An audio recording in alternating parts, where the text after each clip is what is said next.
కులం ప్రపంచంలో ఎక్కడా లేనటువంటి ఈ కులం అనేటువంటి ఈ 2 అక్షరాలు భారతదేశంలో కొన్ని వేల సంవత్సరాల నుంచి అలా నాటుకుపోయి ఉన్నాయి. ప్రపంచమంతా మతం ఉంది.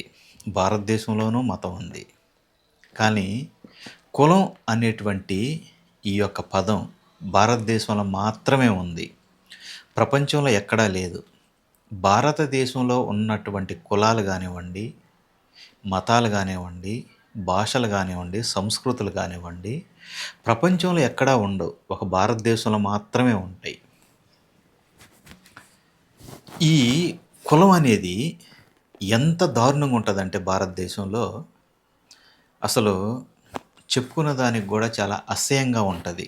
ఆ కులంలో ఉండేటువంటి వాళ్ళు అంటరాని వాళ్ళు. అంటరానేటువంటి జాతి అనేటువంటిది కూడా ప్రపంచంలో ఎక్కడ ఉండదు. ఒక భారతదేశంలోనే ఉంటుంది. ఈ మధ్య ఒక పోస్టర్ చూశాను, వాట్సాప్లో వచ్చింది. తమిళ నటుడు సత్యరాజు గారు, బహుశా ఆయన ఏదన్నా ఒక సభలో అన్నారో లేదో తెలియదు కానీ, ఎక్కడన్నా మీడియా సమావేశంలో అన్నారో లేదో తెలియదు కానీ, దాంట్లో ఉన్నటువంటి సారాంశం, ఆ యొక్క మాటలైతే ఏదైతే ఉన్నాయో అవి కరెక్ట్ అనిపించింది. ఒకసారి దాని గురించి వీడియో రూపంలో చెప్తే బాగుంటుందని నేను ఈ వీడియో చేస్తున్నాను. అందరికీ జై భీమ్, నమో బుద్ధాయ. తమిళ నటుడు సత్యరాజు గారు చేసినటువంటి వ్యాఖ్య ఏందంటే, అది దళితుల మీద మన భారతదేశంలో అట్ ప్రజెంట్ దళితులు వాళ్ళ యొక్క పొజిషన్ ఏమిటి అన్న దాని గురించి ఆయన మాట్లాడినటువంటి ఒక మాట. దళితుడు హిందూ మతంలో ఉంటే అంటరానోడని గుడిలోకి రానియకుండా అడ్డుకుంటారు. అదే దళితుడు క్రైస్తవం స్వీకరిస్తే మతం మారినోడు గొర్రెబిడ్డ అని బూతులు తిడుతున్నారు. దళితులు ఎలా బ్రతికినా ఈ దేశంలో అవమానాలకు గురి కావాల్సిందేనా అనేటువంటి ఒక మాట ఈ సత్యరాజు గారు ఎవరైతే ఉన్నారో తమిళ నటుడు, ఈయన అన్నట్టు నాకు ఒక పోస్టర్ వచ్చింది. బహుశా అనుండొచ్చు, అనుండకపోవచ్చు. కానీ ఈ యొక్క మాటలు అయితే ఏదైతే ఉన్నాయో ఇవి చాలా డెప్త్ ఇన్ఫర్మేషన్ ఉంది దీంట్లో. నిజమే కదా. ఇక్కడ ఉన్నటువంటి దళితులైతే ఎవరైతే ఉన్నారో ఎస్సీలు, ఇతను ముఖ్యంగా ఇతను కోడ్ చేసినటువంటి ఇదైతే ఉందో ఈ కొటేషను మెయిన్లీ దళితుల గురించే మాట్లాడాడు. దళితులు మీన్స్ ఎస్సీలు, షెడ్యూల్ క్యాస్ట్ ఉన్నటువంటి ఎవరైతే ఎస్సీలు ఉన్నారో వీళ్ళ గురించే మాట్లాడుతూ ఈయన ఈ వ్యాఖ్య చేశారు. బహుశా అది నిజం అవ్వచ్చు, అబద్ధం కూడా అవ్వచ్చు. కానీ దీంట్లో చాలా డెప్త్ ఇన్ఫర్మేషన్ ఉంది అని నాకు అనిపించింది. దీన్ని వీడియో రూపంలో ప్రజలకు తెలియజేస్తే బాగుంటుంది కదా అన్నటువంటి ఒక మంచి ఉద్దేశంతో నేను దీన్ని మీ ముందుకు తీసుకొస్తున్నాను. దళితులు కొన్ని వేల సంవత్సరాల నుంచి భారతదేశంలో అంటరాని వాళ్ళుగా ఉన్నారు, ఎస్సీలుగా ఉన్నారు. ఈ ఒక్క అంటరానితనాన్ని పోగొట్టాలి. ఈ అంటరానితనం వల్ల ఈ భారతదేశం ముందుకు వెళ్ళలేకపోతుంది. అంటే ఈవెన్ కులం కానివ్వండి, మతం కానివ్వండి. మతం ప్రపంచం అంతా ఉంది, రకరకాల మతాలు ఉన్నాయి. మన భారతదేశంలో కూడా రకరకాల మతాలు ఉన్నాయి. ఇది భిన్నత్వంలో ఏకత్వం. భారతదేశం అనేది అనేక రకాల మతాలు, కులాలు, అదేవిధంగా భాషలు, రకరకాల సంస్కృతులు కూడా ఉన్నాయి. ఇక్కడ రాష్ట్రానికి ఒక సంస్కృతం ఉంటుంది, ఒక భాష ఉంటుంది. అలాగా ఇక్కడ అనేక రకాల భాషలు అందరు కలిసే ఉంటారు. ఇక్కడ భిన్నత్వంలో ఏకత్వం. ఇక్కడ ఈ భారతదేశం ప్రపంచంలో ఎక్కడ ఉండనటువంటి ఒక సంస్కృతే భారతదేశంలో ఉంది. దీంట్లోనే మనిషి అంటే ప్రపంచంలో మీరు ఎక్కడ తీసుకున్న మనిషి అనేవాడు ఏంటి? ఎక్కడికి వెళ్ళినా మనిషి అనేవాడు మనిషే. అందుకే ఎవరో ఒక మహానుభావుడు మనుషులంతా ఒకటే, జంతువులంతా ఒకటి కాదు అని అన్నాడు. ఎందుకంటే యానిమల్స్ అనేవి రకరకాలుగా ఉంటాయి, డిఫరెంట్ యానిమల్స్ అవి. మనిషి అనేటువంటి వాడు ఎక్కడికి వెళ్ళినా మనిషే. కానీ ఈ భారతదేశంలో అంటరానిటువంటి ఒక జాతి కూడా ఉంది. అందుకనే ఈ యొక్క వ్యాఖ్య నాకు చాలా, ఈ యొక్క కొటేషన్ ఏదైతే ఉందో నిజం అనిపించింది. చూడండి, హిందూ మతంలో ఉంటేనేమో గుడిలోకి రానీరు ఈ యొక్క దళితుల్ని. ఇప్పటికీ ఆ వివక్ష అనేది, ఆ డిస్క్రిమినేషన్ అనేది ప్రజల మైండ్‌లో ఒక మలంలా ఉండిపోయింది. ఈ యొక్క అశుద్ధం అనేటువంటిది మైండ్‌లో అలా ఉండిపోయింది. ఎవరైతే ఈ వీళ్ళు తక్కువ జాతి, మేము ఎక్కువ జాతి అనుకున్నటువంటి ఒక మలాన్ని మైండ్‌లో నింపుకున్నటువంటి ఒక జాతి అయితే ఇక్కడ ఉంది. అందరూ మనుషులే. మనుషులు అనేవాడు ఎక్కడికెళ్ళినా మనిషే. దళితులు అనేటువంటి వాళ్ళు గుడిలోకి ప్రవేశం లేదు వీళ్ళకి. ఎందుకంటే గుడి మైలు పడిపోతుంది, మీరు అంటరాని వాళ్ళు. అసలు ఈ అంటరానితనం ఏంటన్నది ఏం అర్థం కానటువంటి ఒక బోర్డు ఇది. ఒకప్పుడు చండాలుడు అని కూడా అనేవాళ్ళు. ఇవి వేదాల్లో కూడా ఉన్నాయి. సరే, దాన్ని అలా పక్కన ఉంచుదాం. సరే, ఈ దళితులకి మనిషి అనేవాడికి తన మీద తనకి నమ్మకం తక్కువ, దేవుడి మీద నమ్మకం ఎక్కువగా ఉంటుంది. తను క్రియేట్ చేసుకున్న దేవుని నమ్ముతాడు కానీ తోటి మనిషిని నమ్మడు. ఈ భారతదేశంలో కాదు, భారతదేశంలో, ప్రపంచం పక్కన పెడదాం. అందుకనే ఈ కొటేషన్ నాకు అంత బాగా నచ్చింది. దళితుడు అనేటువంటి వాడు హిందూ మతంలో ఉండి గుడిలోకి వెళ్తే నువ్వు అంటరాని వాడివి, గుడిలోకి రావద్దు అంటారు. సరే, ఇతనికి దేవుడు అవసరం కాబట్టి ఒక విదేశీ మతం అని అనుకుంటే,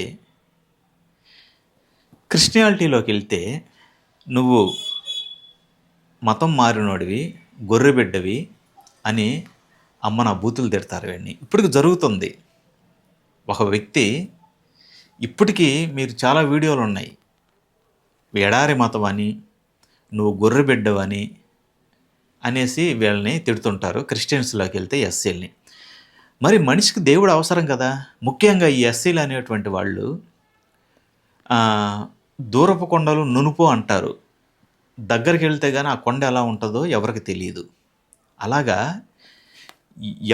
ఈ గుడిలోకి రానినటువంటి ఈ యొక్క ఎస్సీలని గుడిలో ఏముంది, వీళ్ళంతా దేవుణ్ణి పూజించబట్టి ప్రార్థించబట్టే కదా వీళ్ళంత బాగున్నారు అన్నటువంటి ఒక భావనలోకి ఈ యొక్క ఎస్సీలు నెట్టబడ్డారు. అందుకనే క్రిస్టియానిటీలోకి వెళ్ళారు. దేవుడు అవసరం కాబట్టి. అక్కడ ఒక దేవుడు ఉన్నాడు, మీరు మా దగ్గరకు వస్తే మీకు పరలోక ప్రాప్తి కలుగుతుంది, మీ తదనంతరం అంటే మీరు చనిపోయిన తర్వాత మీరు డైరెక్ట్గా ప్రభు దగ్గరికి వెళ్ళవచ్చు అన్నటువంటి ఒక భావనలోకి వీళ్ళని నెట్టబట్టారు. సరే, హిందూ మతంలో వీళ్ళని రానిలేదు, క్రిస్టియానిటీలోకి వెళ్ళారు. సరే పోనీ, అక్కడన్నా ప్రశాంతంగా ఉంటారు కదా అంటే, అక్కడ కూడా వీళ్ళని ఎవరైతే ఈ హిందువులు అనేటువంటి వాళ్ళు, హిందువులు అనబడేటువంటి వాళ్ళు వీళ్ళని తిట్టడం, మీరు ఒక ఎడారి మతం, గొర్రెబిడ్డవి అని రకరకాలుగా వీళ్ళని తిట్టడం. మరి ఎక్కడికి వెళ్ళాలి? ఈ ఎస్సీ అనేటువంటి వాడు, ఈ దళితులు అనేటువంటి వాళ్ళు ఎక్కడికి వెళ్ళాలి? దేవుడు లేకపోతే బ్రతకలేరే. ఆహారం లేకపోయినా బ్రతకొచ్చు, ఆక్సిజన్ లేకపోయినా బ్రతకొచ్చు మనిషి. కానీ దేవుడు అనేటువంటి ఒక వ్యక్తి లేకపోతే వీళ్ళు బ్రతకటం అన్నటువంటిది చాలా కష్టసాధ్యమైనటువంటిది ఈ భారతదేశంలో. అందుకనే ప్రాకులాడుతుంటాడు దేవుడు దేవుడు దేవుడు. దేవుడు లేకుండా బ్రతకటం అనేది ఇంపాసిబుల్ ఈ భారతదేశంలో. ప్రపంచాన్ని పక్కన పెట్టండి, ప్రపంచంలో క్రిస్టియానిటీని చాలామంది వదిలేస్తున్నారు, అది వేరే విషయం. ఈ భారతదేశంలో దేవుడు అనేటువంటి ఒక పదార్థం లేకపోతే మనిషి మనుగడే చాలా కష్టం ఇక్కడ భారతదేశంలో. అందుకనే ఈ ఎస్సీలు ఏం చేస్తారంటే ఎక్కువగా క్రిస్టియానిటీ వైపు వెళ్ళారు. అంబేద్కర్ గారు దేవుడు లేకుండా మతాన్ని వదిలేసి హిందూ మతాన్ని నేను వదిలేస్తున్నాను అని చెప్పి ఆయన 20 years చాలా హ్యాపీగా బతికాడు. పెరియార్ రామస్వామి తమిళనాడు, అసలు దేవుడే లేకుండా ఆయనకి ఎప్పుడైతే తెలిసి ఆయన ప్రశ్నించడం మొదలుపెట్టినప్పుడు దేవుడినే వదిలేశాడు. 90 years బ్రతికాడు ఆయన. కానీ దేవుడు దేవుడు దేవుడు దేవుడే సర్వస్వం దేవుడే అన్నటువంటి వాళ్ళు చాలా తక్కువ వయసులోనే చనిపోయారు. ఈ మధ్య నేను ఒక కొటేషన్ కూడా చూశాను. ఎప్పుడైతే దేవుని నమ్మటం మొదలుపెట్టి దేవుడు దేవుడు అని పడి చచ్చేటువంటి వాళ్ళు త్వరగా చనిపోతున్నారు. హేతువాదం, దేవుడు లేడు, నాస్తికులు, మేము దేవుడిని ప్రశ్నిస్తాం అనేటువంటి వాళ్ళు 90 years దాకా బతుకుతున్నటువంటి వాళ్ళు ఉన్నారు. ఎగ్జాంపుల్‌గా మన రంగనాయకమ్మ గారు తీసుకోండి. ఆమె నాస్తికురాలు. ఆమె దేవుడిని నమ్మదు. కమ్యూనిస్ట్. ఆ భావజాలం ఉన్నటువంటి ఆవిడ. ఈ రోజుకి గూడా ఆరోగ్యంగానే ఉన్నారావిడ. రంగనాయ రంగనాయకమ్మ గారు. మరి దేవుడు, దేవుడు అన్నీ దేవుడే చేస్తాడు అన్నటువంటి వాళ్ళు చాలా త్వరగా దేవుడి దగ్గరికే ఎళ్ళిపోయారు. దేవుడు లేనటువంటి వాళ్ళు ఇక్కడే ఉన్నారు. మాకు దేవుడు అవసరం లేదనుకున్న వాళ్ళు. కానీ ఈ దళితులకి ముఖ్యంగా దేవుడు లేకపోతే మా మనుగడ ఎలాగా? మేము ఎలా బ్రతకాలి? అరే! మేము తిన్నది కూడా అరగదే. మేము గాలి లేకపోయినా బ్రతకగలం. కానీ దేవుడు లేకపోతే మేము బ్రతకలేము అంటున్నారు. ఇటు హిందువులు రానీక, అటు క్రిస్టియానిటీలోకెళ్తే అక్కడ అవమానాలు జరుగుతాయి. మీరు అటెళ్లారు, అది విదేశీ మతం. ఇంకొకటి కూడా ఇక్కడ. ఇప్పుడు ఈ బీజేపీ నాయకులు ఏమంటున్నారంటే, మీరు క్రిస్టియానిటీలోకి వెళ్ళారు కదా, హిందూ మతాన్ని వదిలేసి, మీకు ఎస్సీ సర్టిఫికేట్ క్యాన్సిల్ చేసేస్తాం అని బెదిరిస్తున్నారు. మరి మీ దేవుడి దగ్గరికి రానియట్లేదు. ఇంకో దేవుడిని మీరు పూజించనియట్లేదు. మరి ఎలా బ్రతకాలి? ఒక గబ్బిలంలాగా అటు ఇటు కాకుండా ఊగులాడుతుండాలా వీళ్ళు? వీళ్ళకి దేవుడు అవసరం కదా! మరి ఏ విధంగా బ్రతకాలి? ఇదే పెద్ద సమస్య అయిపోయింది ఇక్కడ భారతదేశంలో. అందుకనే నాకు ఈ యొక్క కొటేషన్ బహుశా సత్యరాజు గారు అనుంటే చాలా మంచిది. అనకపోయినా మంచిదే. ఎందుకంటే ఈ యొక్క వర్డ్స్ ఆయన అనకపోయినా దీంట్లో చాలా డెప్త్ నాలెడ్జ్ ఉంది. మంచి ఇన్ఫర్మేషన్ ఉంది అని అనిపించింది నాకు. ఒకసారి దళితులు కూడా ఆలోచించాలి. కొట్టించుకుంటూ ఆ యొక్క అవమానాలు భరిస్తూ ఇటు హిందూ మతంలోనూ ఈ హిందూ మతంలో ఉన్నటువంటి రుగ్మతలు చూసినటువంటి అంబేద్కర్ గారు ఆ మతాన్ని వదిలేసి బౌద్ధం వైపు వెళ్ళాడు. బౌద్ధం ఏం చెప్తుందంటే అందరూ సమానం అంటుంది. బౌద్ధం ఎప్పుడు కూడా మనిషిని మనిషిగానే చూస్తుంది. ఆ మనిషిలో ఉన్నటువంటి లోపాలను తొలగిస్తుంది. వాడిని సంపూర్ణమైనటువంటి మనిషిగా తీర్చిదిద్దుతుంది బౌద్ధం అనేటువంటిది. కానీ ఈ దళితులకి అంబేద్కర్ గారు చూపించినటువంటి బౌద్ధ మార్గం, ధర్మ మార్గం వీళ్ళకి నచ్చలేదు. ఎందుకంటే బౌద్ధంలో దేవుడు ఉన్నాడు. అక్కడంతా ఉన్నది మనిషే. నువ్వు చెడు గుణాలతో ఉండవా, నిన్ను మంచి మనిషిగా తయారు చేస్తుంది. నువ్వు ఆల్రెడీ మంచి మనిషివే అంటుండవా, ప్రపంచం మీదకి నిన్ను వదిలేసి మంచిని పంచమంటుంది బౌద్ధం. కానీ మిగతా మతాలు అలా కాదు. మిగతా మతాలన్నీ దేవుడు ఉంటారు, ఆ దేవుని నువ్వు పూజించాలి. నీకంటూ కొన్ని కట్టుబాట్లు ఉంటాయి మతం అనగానే. వాటిని దాటి మీరు బయటికి వెళ్ళేదానికి అవకాశం లేదు. అక్కడ వాళ్ళు ఏది చెప్తే అదే వేదం, వాళ్ళు ఏది రాస్తే అదే శాసనం. మిగతా మతాల్లో ఆత్మలు ఉంటాయి, పరలోకాలు ఉంటాయి, స్వర్గాలు ఉంటాయి, నరకాలు ఉంటాయి. మనిషి ఎంత అమాయకుడో మూర్ఖుడో అంటే, బ్రతుకున్నప్పుడు నేను ఎలా బ్రతుకుతున్నాను, రేపు ఎలా జీవిస్తాను, ఈ క్షణం నేను ఎలా ఉన్నాను అన్న దాని గురించి ఆలోచించట్లేదు.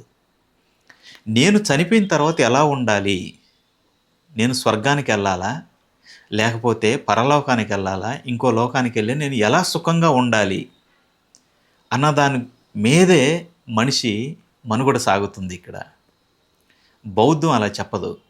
అంబేద్కర్ గారు అలా చెప్పరు. అంబేద్కర్ గారు ఎంచుకున్నటువంటి ధర్మ మార్గం వచ్చేసి మనిషిని మనిషిగా చూడమంటుంది, మానవత్వంతో ప్రతి ఒక్కరిని ఆదరించమంటుంది, పలకరించమంటుంది బౌద్ధం. కానీ ఈ ఎస్సీలు, దళితులు అనేటువంటి వాళ్ళకి అంబేద్కర్ కావాలి కానీ ఆయన చూపిన మార్గం అవసరం లేదు. అందుకే ఇన్ని అవమానాలకి గురవుతానే ఉన్నారు ఇప్పటికీ. ప్రతి ఒక్కరు ఆలోచించండి, ఏది నిజం. ఈ యొక్క కొటేషన్ నేను దీన్ని మీకు డిస్ప్లేలో ఇస్తాను, వీడియోలో చూడండి. ఆల్రెడీ ఇది నేను ఫేస్బుక్లో ఆర్ వాట్సాప్లో నాకు వచ్చింది. ఇది వాట్సాప్ అనుకుంటాను, వాట్సాప్ ఆర్ ఫేస్బుక్ గుర్తులేదు, నాకు వచ్చింది కొటేషన్. నేను డిస్ప్లే చేస్తాను వీడియోలో చూడండి. మంచి ఇన్ఫర్మేషను. దళితుడు అనేటువంటి ఒక ఎస్సీ ఎక్కడికి వెళ్ళాలి? ఇతను దేవుడు లేకపోతే బ్రతకలేడు కదా. మీరు దగ్గరకు రానీక, వాళ్ళు రానీక అటు ఇటు కాకుండా మధ్యలో ఉండిపోతున్నాడు. హిందువులు ఏమంటారంటే, నువ్వు నాకు బానిసవే అని హిందూ మతం అంటుంది. అందుకే వీళ్ళు గుడిలోకి రానియరు. క్రిస్టియానిటీలోకి వెళ్తేనేమో నువ్వు గొర్రె బిడ్డవు అంటుంది. ఎలా బ్రతకాలి ఇతను? ఒక దళితుడు అనేటువంటి వాడు, వాడి జీవనం, ఆడికి ఆహారం అవసరం లేదు. ఆడి కులం ద్వారా ఎంత అతన్ని అవమానించినా భరిస్తాడు. కానీ దేవుడు లేకపోతే భరించలేడు. చాలా అవమానంగా ఫీల్ అవుతాడు. చాలా లోన్లీగా ఫీల్ అవుతాడు. దేవుడు అనేటువంటి ఒక పదార్థం ఇతనికి అందకపోతే. అందని ద్రాక్షలా ఉంటుంది దేవుడు అనేటువంటి ఒక మాట ఇక్కడ భారతదేశంలో. అది అగ్ర కులాలకి, బ్రహ్మ తల నుంచి మేము పుట్టాము అని చెప్పుకునే కొంతమంది మేధావులకు మాత్రమే దేవుడు అవసరం. ఈ దళితులకి, అంటరాని వాళ్ళకి అవసరం లేదు.